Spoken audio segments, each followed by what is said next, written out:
누가복음 4장 22절에서 30절까지의 말씀입니다. 누가복음 4장 22절에서 30절까지의 말씀을 함께 교독하겠습니다.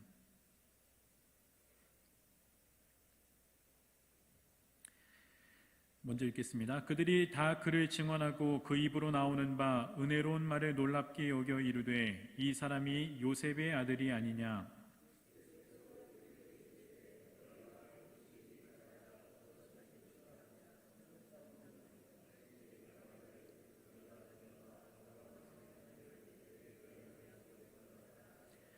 또 이르시되 내가 진실로 너희에게 이르노니 선지자가 고향에서는 환영을 받는 자가 없느니라.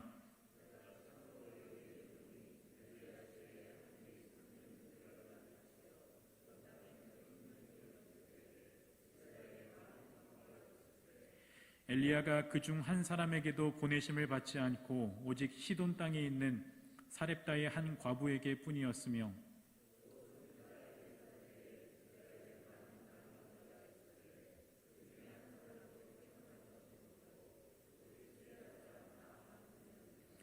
회당에 있는 자들이 이것을 듣고 다 크게 화가 나서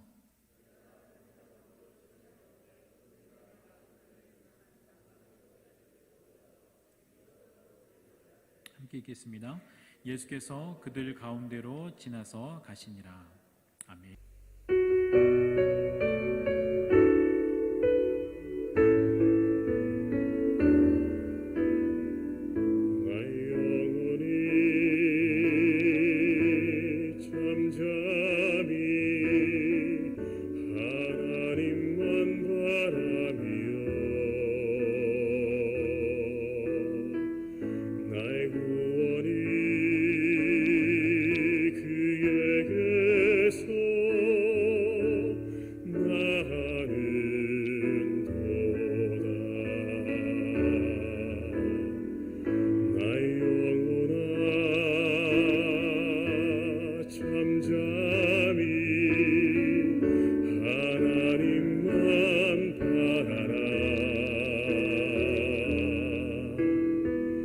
나의 소망이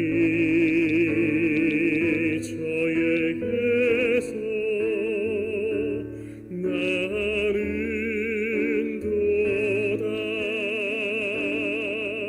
오직 주만이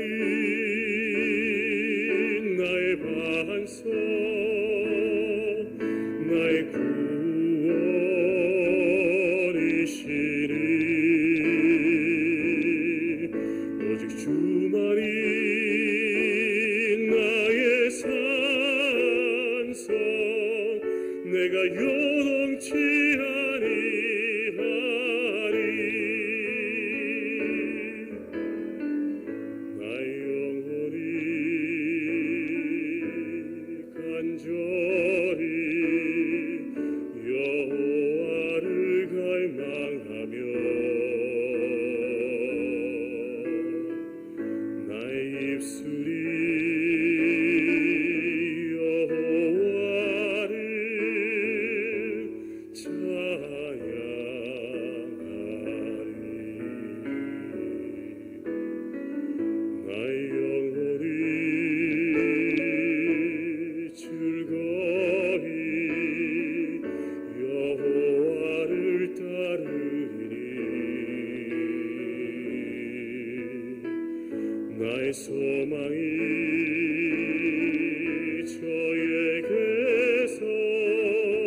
요동치 아니하리.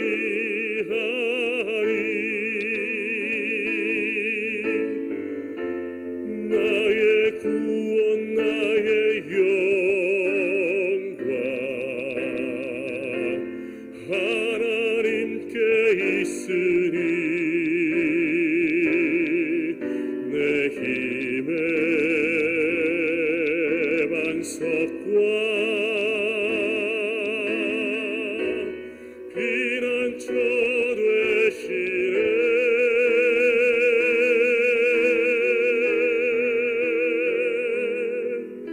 오직 주만이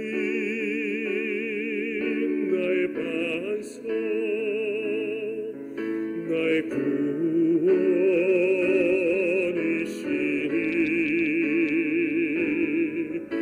오직 주만이 나의 산성, 내가 요동치 아니하리.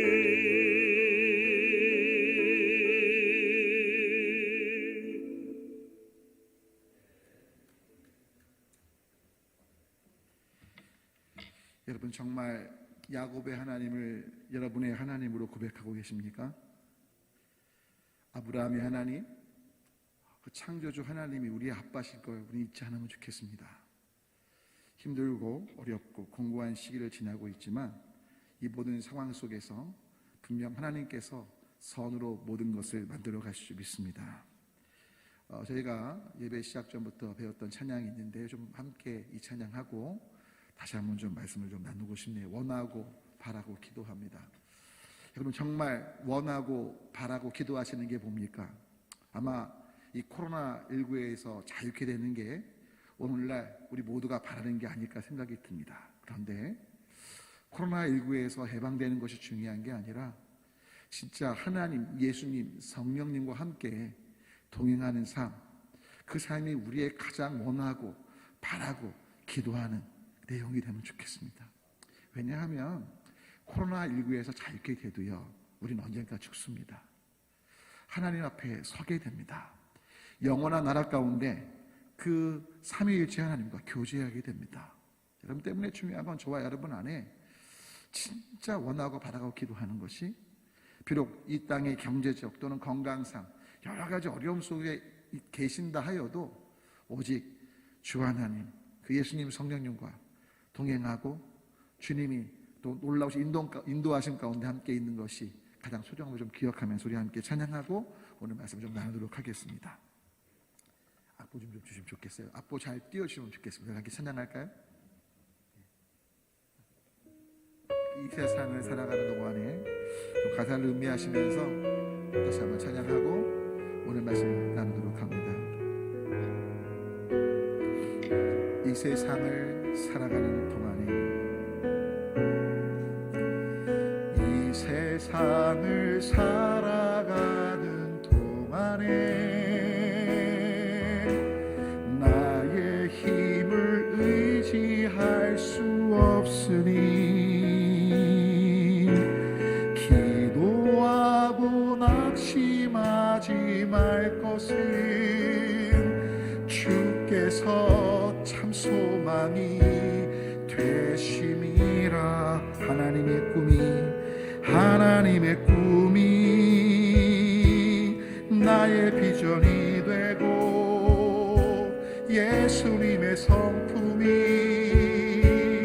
나의 인격이 되고 성령님의 권능이 나의 능력이 되길 원하고 바라고 기도합니다. 주의 길을 걸어가는 동안에 세상의 것 의지할 수 없으니 감사하고 낙심하지 말 것은 주께서 참 기쁨이 되심이라. 아멘. 하나님의 꿈이 나의 비전이 되고 예수님의 성품이 나의 인격이 되고 성령님의 권능이 나의 능력이 되길 원하고 바라고 기도 하나님의 꿈이 나의 비전이 되고 예수님의 성품이 나의 인격이 되고 성령님의 권능이 나의 능력이 되길 원하고 바라고 기도합니다. 원하고 바라고 기도합니다. 원하고 바라고 기도합니다. 아멘. 오늘 소개 제목 다 같이 함께 한 목소리로 읽겠습니다. 요셉의 아들이 아니냐. 다시 한번요. 요셉의 아들이 아니냐. 여러분, 지난주에 이은 말씀입니다. 지난주에 주님의 성령이 임하실 때 가난한 자에게 복음이 전해지고, 그리고 억눌린 자, 포로된 자가 자유케 되고 눈먼 자가 보내게 되는 그 일들을 예수님이 말씀하시면서 이 말씀이 너희 가운데 응했다고 말씀하십니다. 네, 여러분, 사실 이 이사야서 61장 말씀을 인용하셨는데, 이사야서 61장의 말씀은 그 당시 거의 유태인들이라면 여러분 아시겠지만 그 당시에 성경이 보편화되지 못했고, 여러분 파피루스 아니면 이렇게 두루마리로 돼 있어서 성경이 많은 사람들이 소지하고 있지 못한 상황이어서 회당에 갔을 때만 성경을 들을 수 있는 상황이었습니다. 하지만 이사야서 61장의 경우에는 워낙 오랫동안 이 토라 교육, 특별히 유대인들에게 암기시켰던 본문이기에 많은 사람들이 알고 있던 내용이었어요. 자, 그런데 아마 제가 고난주간 때도 이 말씀 드릴 것 같아요. 그런데 그때도 이해하고 들으십시오. 예수님께서 61장 내용 중에 중요한 것들을 빼뜨리셨어요. 누가 볼 때? 하나님이 보실 때가 아니라 이스라엘 백성들이 볼 때 참 중요하게 여기는 것들을 빼뜨리고 말씀하신 거예요. 그리고 실제로 호산나 예수님이 예루살렘 성에 입성하실 때 외쳤던 그들의 기대와 예수님의 어떤 삶의 방식이 달랐던 게 61장의 예언과 달랐기 때문이죠. 무슨 말씀이냐면 61장을 보면 어떤 말씀으로 이어지느냐, 유대인들이 이스라엘이 완전히 회복되는 거예요. 이스라엘을 압제했던 이방 나라가 완전히 무너지는 거예요. 근데 예수님께서는 그 말씀을 하지 않으세요. 오직 가난한 자에게 복음이 전해지고 눌린 자, 억눌린 자가 자유케 되고 눈먼 자가 보게 되는 그 부분만을 인용하시거든요. 여러분, 여하튼 그런 가운데 예수님께서 이 말씀을 하신 이후에 이제 오늘 이어지는 말씀인데, 이 예수님의 말씀을 듣고요, 사람들이 놀라는 겁니다. 놀라면서 뭐라고 말하죠? 야, 요셉의 아들 아니야? 라고 이야기하죠. 본문 읽으신 것처럼 그들 마음속에 어떤 생각을 합니까? 가버나움에서 행했던 기적을 이곳에서 행해주길 바라는 마음을 갖고 있고, 야, 진짜 그 소문이 진짜가 확인하고 싶고. 그런데 여러분, 요셉의 아들이 아니냐는 표현에는 그 나사렛에서 어릴 때부터 같이 자라왔던 것들을 다 봤기 때문에 놀라운 말씀은 맞지만 믿고자 하는 마음이 아니라 하나 낮게 보고 이런 하찮게 여기는 마음이 있던 것들을 보게 되죠.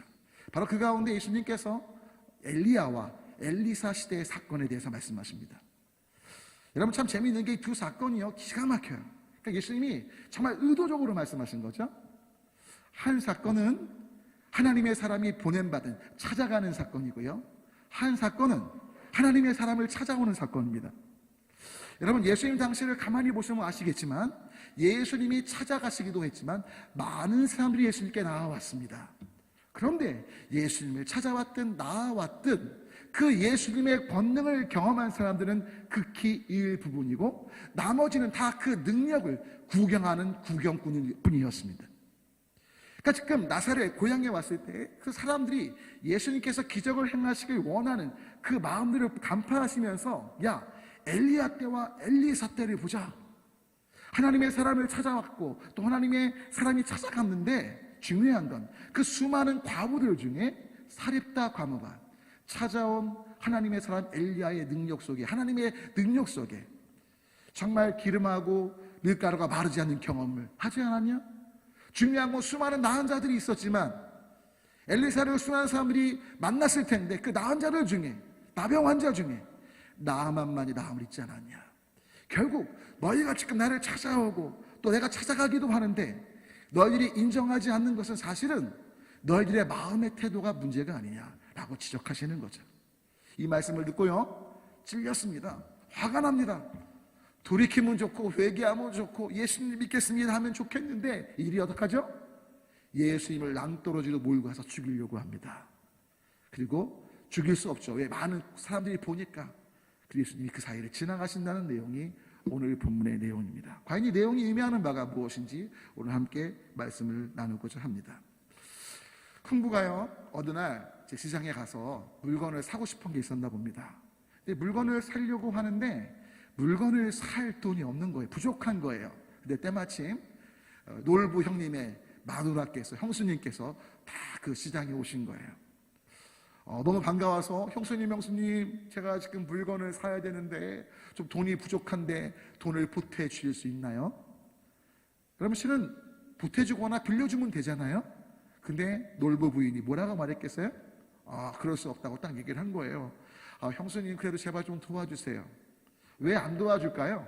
분명 흥부한테 돈을 보태주거나 빌려주면 받을 수 있나요? 받을 수 없나요? 되돌려 받을 수 없는 게 뻔히 보이거든요. 그러니까 놀부 부인이 이렇게 말하는 거예요. 그래요? 그러면 저 시장 한복판에 개 한 마리가 누워 있는데 그 개한테 가서 열량이 필요했어요. 열량 10번만 아버님 하고 오세요. 그러면 제가 열량을 드릴게요. 주변에 많은 사람들이 그 장면을 보고요, 진짜 흥부가 가서 개한테 아무리 물건을 사고 싶어도 아버님 10번을 할까? 관심을 갖고 보는데 아니 진짜 흥부가요 꼭 필요했었나 봐요. 그래서 가서 한복판에 있는 개한테 가서 아버님 10번을 하고 온 거예요. 결국 열량을 누가 줬을까요? 놀부 부인이 준 거죠. 그러면 일반적으로 이제 흥부가 이렇게 말해야 되죠. 형수님 감사합니다 이래야 되잖아요. 근데 흥부가 놀부 부인에게 뭐라고 말하냐? 갑자기 이렇게 말하는 거예요. 어머님 너무나 감사합니다. 아버님하고 행복하게 사세요. 이렇게 된 거죠. 여러분, 실은 개를 아버님으로 부르게 했던 놀부 부인이 졸지에 누구 마누라가 돼요? 개의 마누라가 되는 거죠. 여러분, 실은 이 이야기가 재밌는 얘기인데, 재밌는 얘기지만 정말 중요한 걸 담고 있습니다. 만약에 놀부 부인이 여러분 흥부를 어떤 흥부가 아닌 사또라든지 아니면 임금이라든지 부자라든지 돈을 빌려달라고 했으면 분명 이렇게 말했을 거예요. 원하는 게 얼마든 다 줄게요. 그렇죠? 근데 흥부다 보니까 되돌려 받을 수 있는 게 없다고 생각하니까 흥부를 한착해 보니까 개에게 가서 아버지라고 말하는 비인격적인, 어떻게 반인륜적인 행위를 시키는 거죠. 여러분, 실은 우리가 예수님을 대할 때 어떻게 대하고 계시나요? 너무나 안타까운 건 많은 분들이 뭐 교회 다녀주지, 예수님 믿어주지 이런 식의 반응을 해요. 하나님이 아들 예수님을 주시기까지 우리를 사랑하신다니까 뭐 까짓 거 한번 믿어주지. 근데 여러분, 그 삶에는 예수님을 구경꾼으로 볼 수 있을지 모르지만 그 예수님의 능력이, 예수님의 은혜가, 그 사랑하심이 우리의 것으로 깊이 누려질 수는 없다는 걸 잊지 마시기를 바랍니다. 바로 고향 나사렛 사람들이 그랬던 것들을 우리는 기억하면서, 그래서 오늘 세 가지 함께 말씀 나눌게요. 첫 번째 때문에 읽어볼까요? 함께 읽습니다. 내 기준으로 예수님의 말씀과 역사하심을 받아들일 여부를 결정해서는 안 된다는 거예요.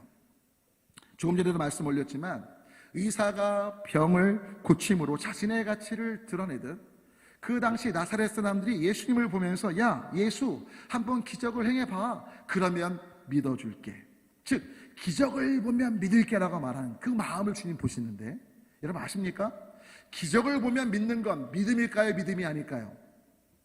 여러분, 기적을 봐서 믿는 건 당연한 거예요. 믿음이란 건 믿을 수 없기 때문에 믿는 겁니다. 바랄 수 없기에 바라는 게 소망이듯 믿을 수 없기에 믿는 것이 믿음인데, 안타깝게도 나사렛 사람들은 소문을 듣고 그것을 자신들이 직접 확인하는 것을 믿음으로 착각하고 있던 것들을 보게 되죠. 사랑 여러분, 믿음에 눈들어 내가 어떤 기적을 보지 못하고 어떤 내 삶에 체험도 없고 여러 가지 상황에 어려움 가운데 있다 해도 말씀하신 그 하나님을 향한 진짜 믿음 가운데 있는 저와 여러분이 되어야 할 줄 믿습니다.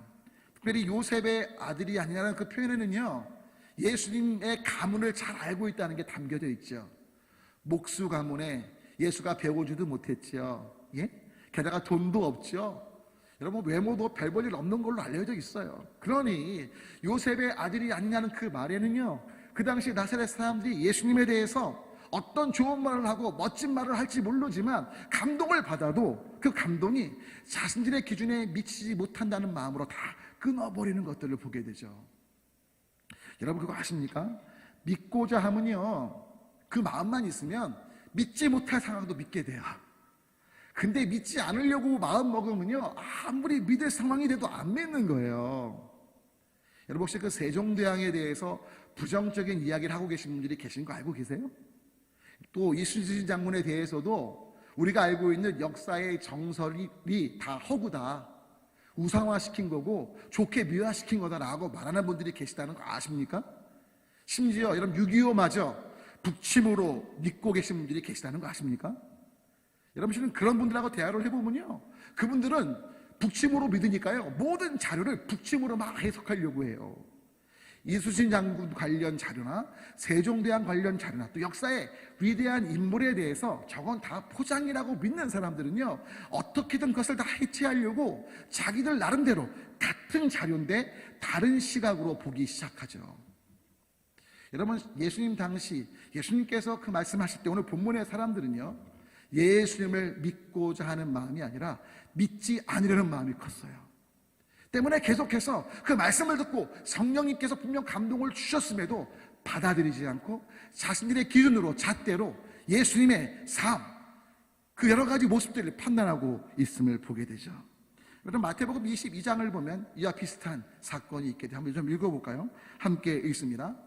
임금이 손님들을 보러 돌아올세 거기서 예복을 입지 않은 한 사람을 보고 이르되 친구여 어찌하여 예복을 입지 않고 여기 들어왔느냐 하니 그가 아무 말도 못하거늘 임금이 사람들에게 말하되 그 손발을 묶어 바깥 어두운 데 내던지라 거기서 술피 울며 이를 갈게 되리라 하니라. 청함을 받은 자는 많되 택함을 입은 자는 적으니라. 여러분, 정말 두려운 말씀이기도 해요. 여러분, 이 본문의 내용이 어떤 내용입니까? 여러분, 씨는 임금께 초청받은 그 사람들의 어떤 기준들이 문제였던 거예요. 어떤 기준으로 그 잔치에 참여했느냐? 간단히 말하면 소문을 들은 거죠. 임금이 누구 초대했는데 안 왔대. 그래서 우리 모든 평민들 아무나 다 오라고 한 거래. 그 한번 가줄까? 이렇게 된 거예요. 여러분, 임금의 잔치에 참여하는 것이 영광입니까? 영광이 아닙니까? 영광이 아니에요? 어마어마한 자리인 거예요. 은혜인 거예요. 근데 뭐죠? 이들이 들려진 얘기를 딱 듣고 그러면 임금이 아마 초대할 사람들 다 안 오니까 그냥 우리 부른 것 같은데 한번 까짓 거 가주지, 이렇게 된 거죠. 그 어마어마한 자리에 마땅히 입고 가야 할 예복을 준비치 않고 그냥 간 거예요. 그 청함이 어마어마한 초청이었음에도 불구하고 그 어마어마한 은혜의 초청을 하찮게 여기고 그냥 간 거죠. 결국 그들이 내쫓임을 당하게 된 거죠. 청함을 받았지만 하나님 앞에 합한, 그 임금 앞에 합한 예복이 없었기에 쫓겨나게 된 거죠. 여러분, 우리 모두 청함받은 자입니다. 그런데 그 청함받은 자로 택함받은 자 같이 병행되려면 이따 말씀 올리겠지만 우리 모두 합당한 예복이신 그리스도로 옷 입어야 될 줄 믿습니다. 이따 말씀 올릴 부분이에요. 여러분, 이 당시 이스라엘 백성들은요, 스스로 예수님의 어떤 말씀을 들을 때도 어떻게 생각했습니까? 우린 아브라함의 자손이고 선민이고 우린 종된 적도 없고 우린 이미 구원받은 자녀고 이방인들을 우습게 봤던 그 당시 사람들이죠. 자신들이 구원받아야 할 죄인 것을 알지 못하고 있었습니다. 단지 그들이 원하는 구원은 하나님과의 관계는 온전하기에 이방 민족으로부터 억압받는 데서 자유케 되고 신체적인 질병과 경제적인 어려움에서 벗어나는 것, 이건 그들이 구원으로 생각했던 거죠. 근데 주님의 관점은 아니었거든요. 그건 그들의 기준일 뿐이었거든요. 여러분 까짓 거 믿어주지 예수 막 믿어볼까가 아니고요. 그 예수님은 우리를 위해 생명을 주신 하나님의 아들이시자 구원자와 주님이 되십니다. 바로 그런 자에게 그리스도의 능력, 하나님의 사랑이 온전히 누려진다는 걸 주님이 엘리사, 엘리야에게 통해 말씀하시는 거죠. 보십시오. 한번 엘리야에게 읽어볼까요? 함께 읽어보세요. 2번 볼게요. 2번하고 말씀드릴게요. 2번을 같이 한번 읽어볼게요. 함께 있습니다. 예수님의 찾아오심과 예수님께 나아옴 속에 예수님을 주님으로 고백하며 순종해야 되죠. 바로 엘리야와 관련된 사건을 보면 정확히 알 수 있어요. 또 엘리사에게도 마찬가지. 한번 읽어볼까요? 함께 지금 말씀했습니다. 엘리야가 두려워하지 말고 가서 내 말대로 하려니와 먼저 그것으로 나를 위하여 작은 떡 1개를 만들어 내게로 가져오고 그 후에 너와 내 아들을 위하여 만들라. 그가 가서 엘리야의 말대로 하였더니 그와 엘리야와 그의 식구가 여러 날 먹었으나 여호와께서 엘리야를 통하여 하신 말씀같이 통의 가루가 떨어지지 아니하고 병의 기름이 없어지지 아니하리라. 아시는 것처럼 엘리야가 이 과부를 찾아갔습니다. 마지막으로 음식을 만들어 먹고 죽으려고 했던 그들에게 나에게 먹을 것을 주라고 얘기하고 하나님께서 그렇게 순종할 때 역사하실 것들을 이야기를 하죠. 근데 중요한 건 그 이야기를 듣고 그것을 헛소리로 우습게 보는, 자신의 것을 빼앗으려고 하는 사람으로 보는 게 아니라 그냥 그대로 믿고 음식을 만들어 주고 바로 그 가운데 하나님께서 능력으로 기름 또 밀가루가 마르지 않는 역사를 행하시는 거죠. 여러분, 찾아오셨을 때 그 말씀을 받아들이고 순종하는 것보다 중요한 건 없습니다. 아무리 찾아오셔도 받아들이지 않고 순종함이 없을 때 역사가 없다는 걸 예수님이 말씀하고 계신 거죠. 또 엘리사에게 볼까요? 엘리사에게 한번 나아만 얘기 한번 읽습니다. 11기와 말씀입니다. 나아만이 이에 내려가서 하나님의 사람의 말대로 요단강에 7번 몸을 잠그니 그의 살이 어린아이의 살같이 회복되어 깨끗하게 되었더라. 나아만이 이르되 그러면 청하건대 노새 2마리의 흙을 당신의 종에게 주소서. 이제부터는 종이 번제물과 다른 희생제사를 여호와 외 다른 신에게는 드리지 아니하고 다만 여호와께 드리겠나이다. 할렐루야. 지금 보십시오. 지금 나아만도요, 여러분 엘리사가 안 나와봤어요. 너무 자존심이 상해갖고 화가 났고요. 그냥 가려고 하다가 그 주인에게 여종이 말하죠. 믿져야 본전인데 한번 해보면 어떻겠냐고.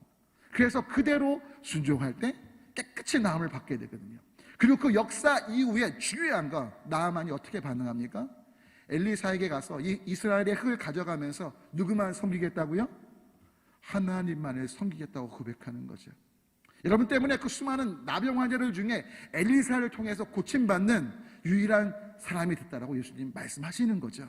결국 찾아오든 아니면 예수님이 찾아가시든 예수님 앞에서 우리는 그 말씀을 듣고 하나님의 말씀 앞에서 기꺼이 받아들임과 그 말씀을 따라 순종함이 있어야 됨을 믿으시기 바랍니다.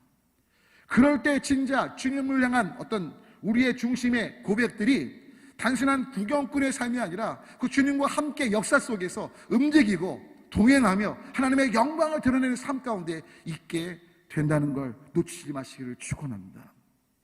저도 영국을 못 가봤는데요, 여러분 영국에 가면 제일 유명한 관광 장소 꼭 가는 데가 있답니다. 거기는 무조건 간대요. 바로 웨스트민스터 사원입니다.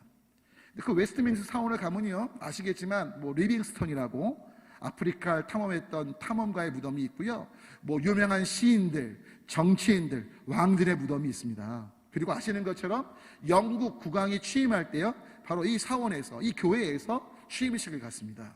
여러분 여쭤보겠습니다. 웨스트민스터 사원의 교회의 목적이 뭡니까? 무덤입니까? 아니면 하나님을 예배하는 곳입니까? 대답 좀 해주세요. 물론 많이 안 계시지만 우리 사역자들하고 장로님들만 계시지만 한번 여쭤볼게요. 또 우리 성도님들 몇 분 계시긴 한데, 여러분 진짜로 잘 생각해 보세요.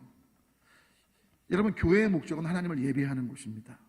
그러면 결국 웨스트민스터 사원에 가서 무덤들을 보고 오고 국왕 취임식을 보고 온다면 본래 목적을 놓친 건가요? 놓치지 않은 건가요? 놓친 거죠.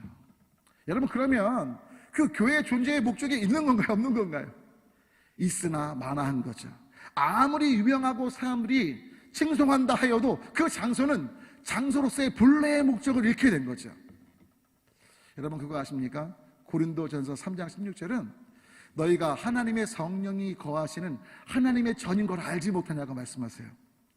여러분 아십니까? 저와 여러분은 하나님의 귀한 성전이에요. 아멘이십니까? 하나님의 성령님이 계시는 거죠. 근데 그 성령님이 우리를 주관하시지 않고, 그 성령님이 우리를 다스리시지 않고 내 기준과 내 생각대로만 살아가고 있다면 죄송해요, 우리도 존재의 목적을 놓친 삶을 사는 거죠. 여러분, 우리는 하나님의 성전으로서 저와 여러분이 정말 성령님의 임재하심을 구하고 성령님의 다스리심 앞에 우리를 내어드리고, 내 생각과 관점, 내가 판단하고 보고 듣고 느끼는 것들이 아니라, 내가 믿고 있는 바가 아니라 진짜 하나님이 말씀하시는 바에 모든 것들을 내어드리며 그 부분을 따라갈 수 있는 삶이 되어야 한다는 사실입니다. 그래서 이번 다시 한번 읽어볼까요? 예수님의 찾아오심과 예수님께 나옴 속에 뭐라고요? 부탁 올릴게요. 예수님을 주님으로 진짜 받아들이십시오. 그리고 진짜 받아들이고 고백했기에 예수님의 말씀에 기꺼이 순종하시면 좋겠어요. 제발 토를 달지 않으시면 좋겠어요. 아니, 그 요단강에 물론 토 달았었죠, 맨 처음에. 하지만 그래, 방법이 없으니. 여러분, 결국 진짜 유일한 방법은요, 하나님의 말씀에 순종하는 거예요. 아멘이십니까? 야, 지금 저 사람이 날 꼬셔서 우리 아들하고 먹고 죽으려고 하는데 자기도 배고프니까 저렇게 거짓말하는 거 아니야? 라는 의심도 있었겠죠. 하지만 뭐예요? 그래도 하나님의 뜻으로 믿고 순종하니까, 따라가니까, 받아들이고 말씀대로 실천하니까 거기에 역사가 있게 되는 것입니다. 맨 마지막 세 번째, 다 같이 함께 읽어볼까요? 함께 읽습니다. 찔림을 받을 때 하나님의 말씀에 비추어 합하다면 감사하고 회개하며 나아갑시다. 여러분, 찔림을 받을 때요, 하나님의 말씀에 비추어서 합하다면 제발 감사하면서 그 말씀 붙잡고 회개하고요, 돌이키시면 좋겠어요. 오늘 본문 보니까 예수님께서 말씀하실 때 엘리야의 그 나아만과 사렙다 과부 사건을 딱 들은 사람들의 반응이 뭐예요? 화가 났어요. 화낼 게 아니에요. 그 말씀을 딱 듣고, 와, 우리가 예수를 나사렛에서 어릴 때부터 보고 자라서 하찮게 여겼는데, 와, 이분이 진짜 하나님의 아들이고 하나님의 통로라면 우리의 그런 시각들을 버리고 예수님께 우리의 삶을 맡기고 예수님 믿겠습니다, 돌이켜야겠구나, 이래야 되는데 그렇게 하지 않았다니까요. 여러분은 설교 말씀을 종종 들으시다 보면 그러니까 저 같은 경우도 전화 받을 때가 몇 번 있었어요. 목사님, 아니 도대체 누구한테 어떤 얘기를 들으셨길래 설교 시간에 제 얘기를 하세요? 근데 저는 진짜 설교 시간에 어떤 얘기도 들은 것 같고 말한 게 아니거든요. 모르거든요. 여러분, 찔림 받으실 때요, 그것이 하나님의 말씀에 합당하다면 제발 거기에는 어떤 조건도 달지 않으시면 좋겠습니다. 아멘? 아멘. 여러분, 제가 상담할 때도 어떤 분들께 그런 말씀을 드려요. 주 안에서 부모님께 순종하라고 했잖아요. 그러면 주님 뜻 안에 합한 방식으로 순종하고 부모님께 반응하는 것이 맞다고 생각합니다가 말씀을 드리죠. 제가 이렇게 말씀을 드리면 종종 어떤 피드백을 받냐면, 근데 목사님, 부모님이요, 부모님답게 행동해야지 제가 부모님께 순종하죠부터 시작해서 또는 부모님이 하나님의 말씀 안에 살고 있지 않는데 어떻게 그 부모님께 순종해야 라고 이야기를 듣는 경우도 종종 있어요. 근데 여러분, 부모님께서 하나님의 말씀대로 사느냐 살지 않느냐를 떠나서 과연 나는 그러면 부모님을 향해서 하나님의 뜻대로 부모로서 온전한 자녀로서의 책임을 다하고 있는가, 이 부분 또한 점검해야 되거든요. 근데 우리는 늘 내가 해야 될 것이 조건이 뭐죠? 남이 나에게 어떻게 하고 있는가가 단서가 돼서 조건이 돼서 될 때가 참 많은 것들을 보게 되고요. 또 내가 이해되고 무언가 내가 설득이 되면 그때야 움직이려고 해요. 근데 여러분, 하나님의 말씀은 내가 이해가 되고 설득이 안 돼도요, 말씀이 그러하면 가야 되는 거예요. 오른쪽 밥 맞으면 왼쪽 밥 돌려대라는 거, 말씀이 그러하니까 상대편이 세게 때렸어요, 약하게 때렸어요, 9대 때렸어요, 상관없어요. 그냥 돌려대면 돼요. 원수가 줄였어요, 성경은 뭐라고 말씀하시죠? 먹이라고 말씀하십니다. 근데 우리는 어떤 마음 가져요? 걔는 좀 고통을 당해야 돼, 제가 돕긴 도울 건데 예수님 때문에 한참 있다 도울게요, 꼭 이래요. 안 그러신가요? 여러분, 우리가 하나님의 말씀을 즉각적으로 순종하고 받아들이기보다 내가 원하는 생각과 기준 속에 충족이 되거나 그것이 어떻게 보면 채워질 때 반응하지 않으시나요? 부탁 올리긴, 여러분 하나님께서 말씀하시는 말씀을 듣고 찔림 받을 때, 또 성경을 읽다가 뭔가 찔림 받을 때 화내실 게 아니고요. 제가 그런 분도 봤어요. 아니 목사님, 성경만 읽으면요 용서하래요. 저 성경 안 봐요. 하나님께 화났어요. 아니 용서할 만한 인간이어야지 용서를 하죠. 근데 아닌 거예요. 여러분 찔림 받고 계속해서 내 안에 도전이 되는 말씀이 있을 때 기뻐하십시오. 하나님이 여러분을 너무나 사랑하셔서 성령님을 통해서 하나님의 뜻에 합한 삶으로 변화되라고 지금 말씀하시는 거거든요. 아멘이십니까? 여러분 때문에 그 변화의 길을 향해 나아가는 우리가 되어야 할 줄 믿습니다. 여러분 때문에 성경은 이렇게 말합니다. 한번 읽어볼까요? 다 같이 함께 읽습니다. 그에게 빛나고 깨끗한 세마포 옷을 입도록 허락하셨으니 이 세마포 옷은 성도들의 옳은 행실이라. 여러분 결국 아까 임금이 잔치에 초청했을 때 예복을 안 입고 와서 쫓겨났는데, 이 요한계시록에서 말하고 있는 마지막 주님 앞에 설 때 뭘 입어야 돼요? 세마포 옷을 입고 서야 되는데, 그 세마포 옷이 뭐예요? 바로 성도들의 옳은 행실이고, 옳은 행실은 뭐죠? 말씀을 듣고 찔림 받았을 때 그 찔림 받은 부분에서 회개와 회개에 합당한 열매들을 맺어가는 것이죠. 아멘. 주님의 말씀이 아니라고 하시면 더 이상 토달지 말고 내 생각과 기준과 내가 믿을 만한 누구를 대는 게 아니라 하나님의 말씀이 최고의 권위시기에 예 주님 말씀대로 하겠습니다, 아멘 하며 나아가는 우리가 되어야 한다는 거죠. 특별히 가장 중요한 본질은, 하나님 앞에서 가장 옳은 행실은 뭐냐? 옳은 일은, 여러분 요한복음 6장 29절 꼭 외우세요. 알고 계시겠지만 다 같이 한번 읽어볼까요? 있습니다. 예수께서 대답하여 이르시되 하나님께서 보내신 이를 믿는 것이, 하나님 앞에 가장 옳은 일이 뭐예요? 예수님을 진짜로 믿는 거예요. 여러분 예수님을 진짜로 믿는다는 건 내가 주인된 삶에서 예수님이 주인된 삶 되시는 거예요. 내 생각과 기준과 판단으로 모든 걸 봤던 그 삶의 영역들이 이젠 예수님의 관점으로 모든 걸 보기 시작하는 거죠. 정죄와 비난과 판단의 시각이 이제 뭐죠? 긍휼과 자비와 용서의 관점으로 바뀌는 거죠. 아빠 하나님께서 어떻게 하실까, 하시리라 기대하는 믿음의 삶으로 바뀌는 거죠. 내가 만들어내고 변화시키리라가 아니라 하나님이 어떻게 역사하실까에 초점을 두기 시작하는 거죠. 아멘이십니까? 아멘이세요? 여러분 그럴 때 맨 마지막 말씀 읽어볼까요? 우리는 예수님을 진짜 메시아로 인정한 삶 산 이 바디메오와 같은 삶이 되는 거예요. 다 같이 한번 읽어볼게요. 마가복음 말씀 읽습니다. 나사렛 예수시란 말을 듣고 소리질러 이르되 다윗의 자손 예수여 나를 불쌍히 여기소서. 여러분 오늘날도요 유태인들이 예수님 믿는 그리스도인들을 뭐로 부르는지 아십니까? 저도 설교 준비하다가 알긴 했는데 나스란이라고 불러요. 나스라니. 이게 뭐냐면 나사렛 사람들. 이게 무슨 말씀이냐? 이게 굉장히 높이는 말이 아니에요. 여러분 나사렛 예수라고 불릴 때 그 나사렛 예수라는 표현은요 쉽게 말하면 시골 촌뜨기 보잘것없는 인간 같아요. 예수님이 훌륭한 하나님의 말씀을 선포하고 놀랍게 어떤 기사의적을 행하셨지만 여전히 사람들은 예수님을 나사렛 예수로 불렀습니다. 그 시골 촌뜨기 보잘것없는 인간.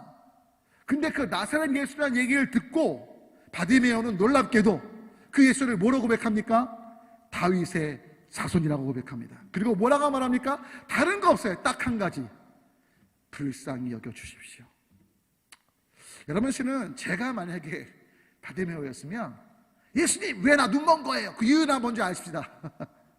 여러분 고난당할 때 솔직히 여러분들의 관점, 저의 관점이 뭐죠? 왜 하필 나지? 내가 뭘 잘못했어? 좀 이유는 알자고요.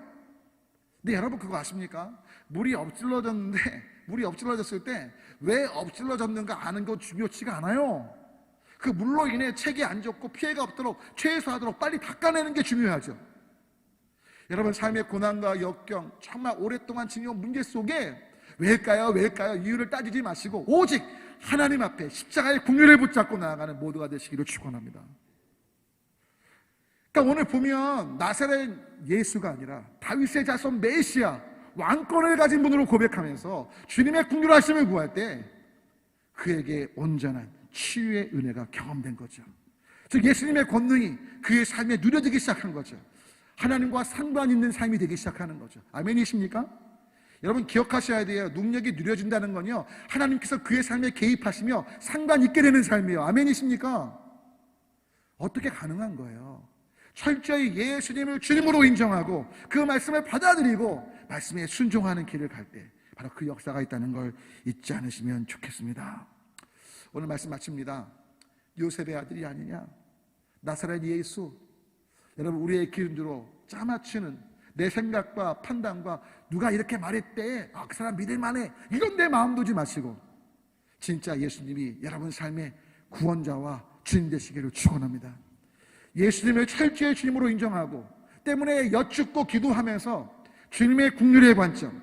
여러분, 분명한 건 여러분의 삶의 방식들이 온유한지 겸손한지 긍휼이 있는지 섬김이 있는지, 할렐루야, 용서가 있는지 반드시 점검하시면 돼요. 그렇다면 여러분들은 주님의 주권을 인정하는 삶이세요. 근데 내가 온유가 없어요, 겸손이 없어요, 용서가 없어요, 배려가 없어요, 섬김이 없어요, 정죄와 비난 속에 나의 옳은만을 주장하고 내가 보는 게 맞다고 말하고 남들이 말하고 믿을 만하다고 하니까, 여러분, 우리의 믿음은 하나님께만 있어야 돼요. 아멘이십니까? 아멘. 정말로 우리의 믿음을 하나님께 두며 사람은 사랑과 섬김의 대상으로 하나님이 어떻게 보실까 계속 여쭈면서 우리가 빚진 자고 우리가 원수되고 죄인된 삶에서 구속받은 조건 없는 은혜 가운데 산 자라는 걸 기억하면서 의대로 대하기에 나아갈 수 있는 우리가 되기를 소망합니다. 여러분, 요셉의 아들로 예수님 평가 판단하지 마시고 구원자 주님으로, 만왕의 왕으로 우리 이끄시는 그 은혜 앞에 기꺼이 말씀을 받아들이고 순종의 길을 통해 마지막 주님 앞에 설 때 기쁨으로 주님 맞이하는 하나님의 백성을 되시길 주님의 이름으로 축원합니다. 함께 기도할까요? 다시 기도하실 때, 주님, 예수님 당시 그 나사렛 사람들처럼 우리가 주님의 말씀을 어떤 기적을, 능력을 보고 싶어 할지 몰라도 받아들이지 않고 인정하지 않고 예수님을 진짜 믿지 않고 주님으로 인정하지 않는 부분들이 무엇입니까? 돈 문제인가요? 관계에서 용서 못하는 부분들인가요? 아니면 자녀 문제인가요? 부부 문제인가요? 아니면 여러 가지 사업과 관련된 상황들인가요? 여러분, 다 떠나서 그 모든 것들의 주인은 주님이십니다. 그 모든 문제 우리가 풀 수 없고 해결할 수 없고 또 내가 봤을 때 잘 될 것처럼 보여도 다윗의 자손 예수님이 우리 불쌍히 쉴 때만이 소망이 있어요. 엘리야와 엘리사 때 나아만과 그 사렙다 과부, 그들이 그 어려움 중에도 결국 하나님께서 간섭하시는 삶이 됐던 것처럼 우리도 받아들이고 인정하고 말씀에 순종하는 삶을 사시지 않겠습니까? 다시 통성으로 주님께 기도합니다.